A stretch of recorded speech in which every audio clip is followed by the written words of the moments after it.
Tapco 30 round AR magazines. Let's check them out.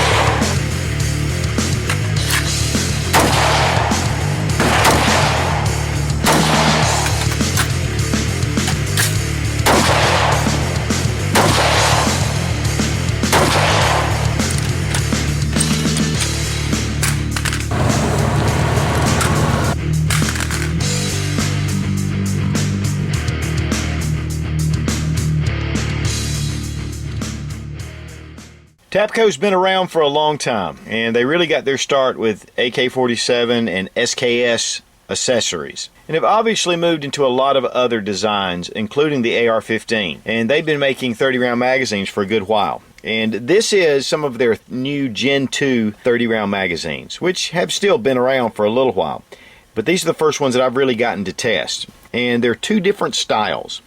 They have your standard Gen II magazine, pretty aggressive body, and then they have their slim design, which I really like, really thin, not the same amount of aggressiveness on the magazine, but smooth and sleek. But a couple of things that Tapco did with their magazines was to increase their springs, which is a big plus. It's a 17.7 stainless steel. We're going to take a look at that when we look at the interior.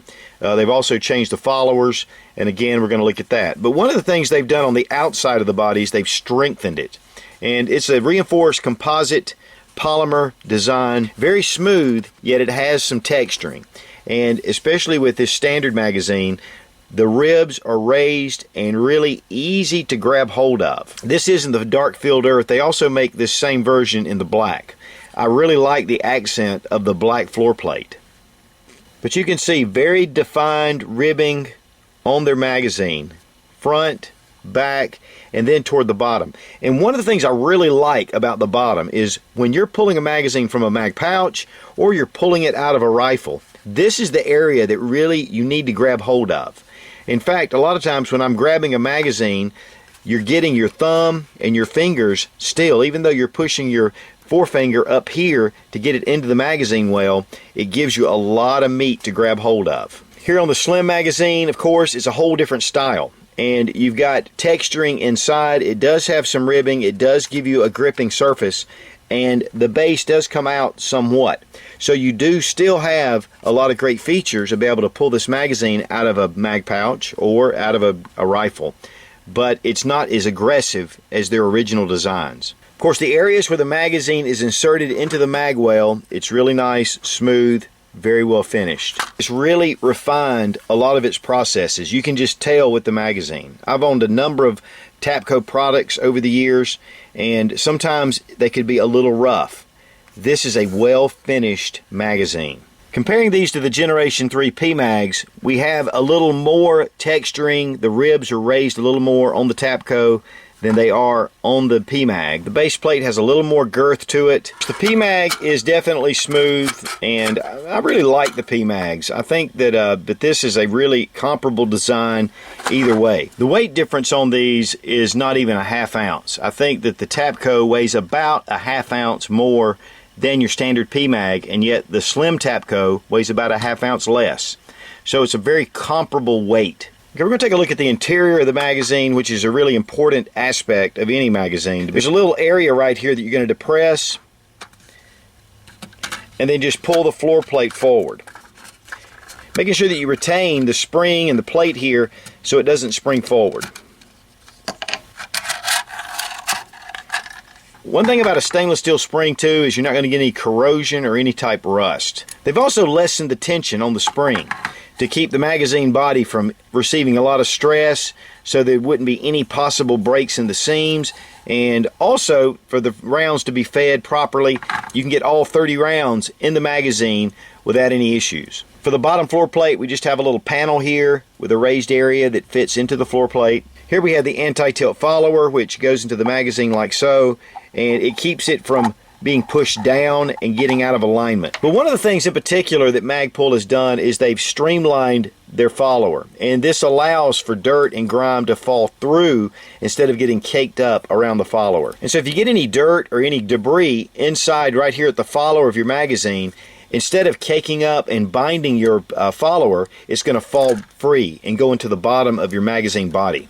And this is going to help more with reliable feeding. The interior of the magazine is really smooth, and it's going to make it very easy to be able for the spring to be able to follow in and out. To reassemble, just place your follower in the bottom of the magazine. You can feel it's very smooth. It's going to give a very even flow for your rounds.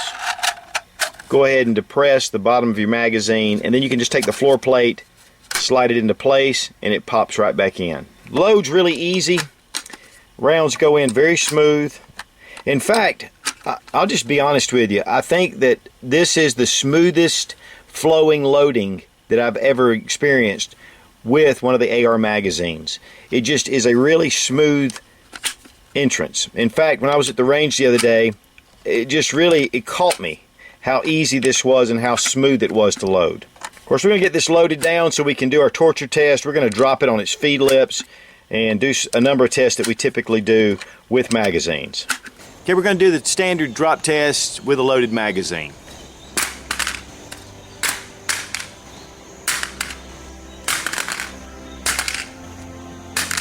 Got some scuffed up edges, which is typical for polymer on concrete. No cracks. Looks pretty good.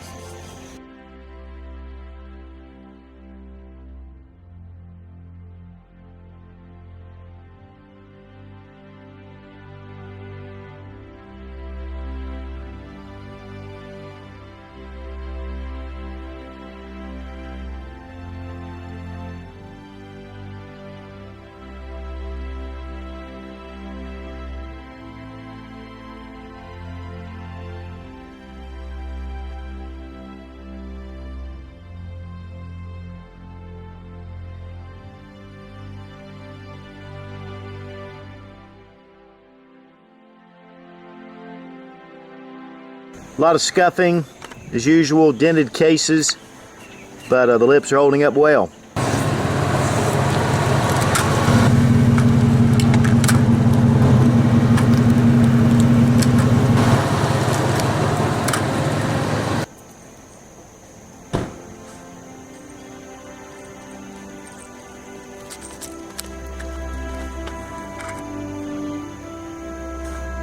No cracks.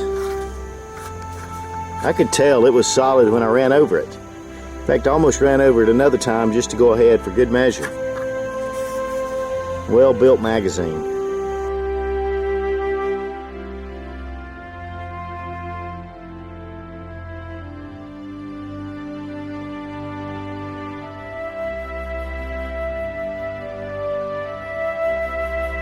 Of course, these magazines, they actually stay up longer than the others. But sooner or later, down they go. Great magazine. But like the others, it's not waterproof. Nor is it meant to be. Of course, we see that the polymer is pretty scratched up.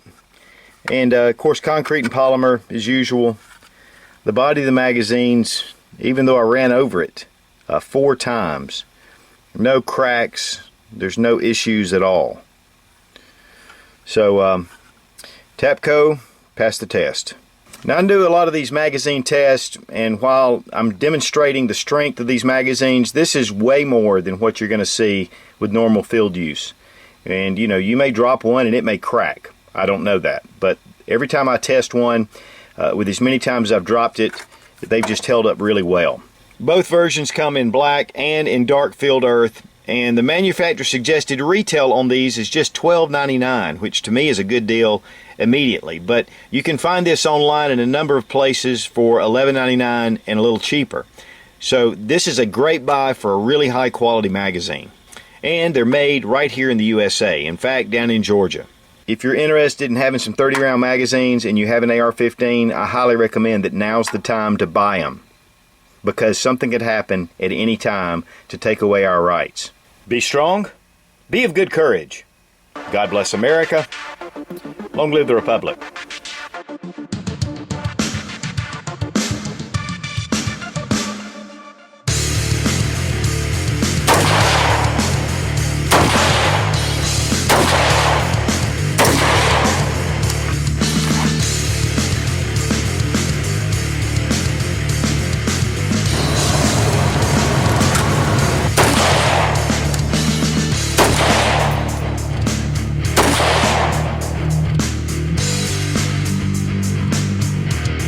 get it into place and just slip your base plate right over the lips. Okay. Inside your magazine, around the you want to keep your finger over the base of the magazine to keep it from falling. It's going to be able to fall free.